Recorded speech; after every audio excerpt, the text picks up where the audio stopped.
सुख सागर दूसरा अध्याय। तब श्री सूत जी श्री नारायण, भगवती देवी और परम गुरु व्यास और सुखदेव मुनि के चरणों का ध्यान लगाकर सोनकादिक ऋषिवरों से कहने लगे कि हे मुनीश्वरों, आपने यह बहुत अच्छी बात पूछी है। सो अब मैं आपके सामने श्रीमद् भागवत की कथा कहता हूँ, जो भगवान के चरित्रों के गुणगान से भरी पड़ी है। सो अब सब चित लगाकर सुनो। इस कथा को सुखदेव मुनि ने संसार में प्रकट किया, जो पैदा होते ही नाल समेत वन को दौड़ गए थे और व्यास जी उनके पीछे पुत्र पुत्र चिल्लाकर बार बार उनको ठहरने के लिए संबोधित कर रहे थे, किंतु उन्होंने एक बार भी पीछे नहीं देखा। मथा मोह में फंसे अपने पिता की, जिन्होंने ज्ञान से आंखें खोल दी और जिसमें सिवाय हरि भक्त के काम क्रोध मोह आदि का लेस मात्र भी नहीं था, तथा इसीलिए तो स्त्रियां भी उनसे पर्दा करना छोड़ दिया था। सो उन्होंने ही इस कथा को हमारे गुरु व्यास जी, जिसे पढ़ जीवों के कल्याण के लिए संसार में प्रकट किया।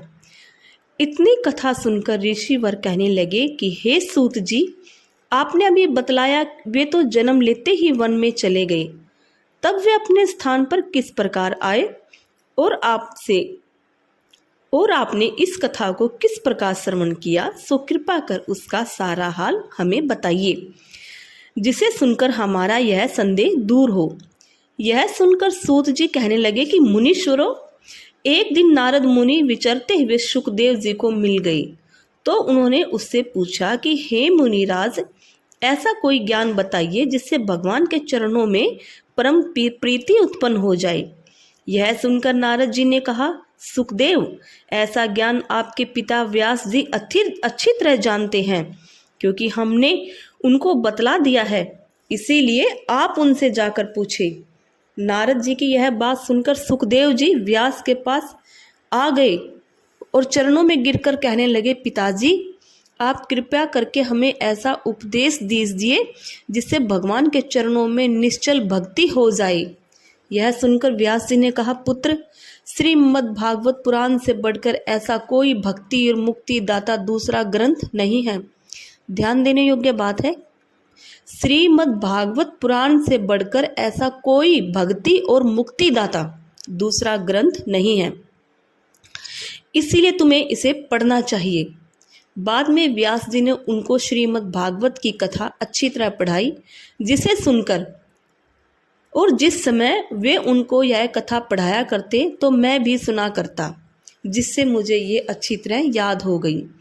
इसलिए आप सभी इस अमृत रूपी कथा को प्रेम पूर्वक सुनकर पूर्ण लाभ प्राप्त करें, क्योंकि इस कथा को सुनने से निश्चल भक्ति पैदा होकर मुक्ति हो जाती है और यह यज्ञ दान तप और तीर्थ आदि जो दूसरे धर्म के मार्ग हैं, उनसे बड़ा परिश्रम करने से जो फल की प्राप्ति होती है, वह इसके सच्चे मन से श्रवण मात्र से सहज में ही प्राप्ति हो जाती है, तथा काम क्रोध लोभ मोह आदि मन के विचार प्राणियों के चित्त से छूटकर तन मन इस प्रकार निर्मल हो जाता है, जैसे साण पर चढ़ाने के बाद लोहा चमकदार हो जाता है। इसीलिए मनुष्य को अपनी मुक्ति के लिए हरि कथा के सुनने का निरंतर अभ्यास करना चाहिए, क्योंकि बिना हरि कथा कीर्तन के मनुष्य की भक्ति उत्पन्न नहीं होती। इसीलिए सबको हरि कथा और कीर्तन जरूर करना चाहिए, और बिना भक्ति के चित्त निर्मल नहीं होता। मनुष्य का स्वभाव जो है राजसी, तामसी और सात्विक 3 प्रकार का होता है। देवताओं की पूजा भी इन्हीं तीनों प्रकारों से की जाती है, तथा इन तीनों को काठ, धुआं और अग्नि से संबोधित किया जाता है। अर्थात जो कार्य अग्नि से सहज में बन जाता है, वह काठ और धुआं से नहीं बनता। इसलिए सात्विक भक्ति द्वारा ही प्राणी आवागमन से छूटकर मुक्त हो जाता है, अन्य साधनों से नहीं। इसलिए कामना से रहित सच्चे मन से भगवान की भक्ति करनी चाहिए, और संसार में जितने भी यज्ञ तप दान व्रत आदि धर्म है, वे सब उस परमेश्वर के स्वरूप में इस प्रकार लीन हो जाते हैं जिस प्रकार तमाम नदियां समुद्र में लीन हो जाती हैं।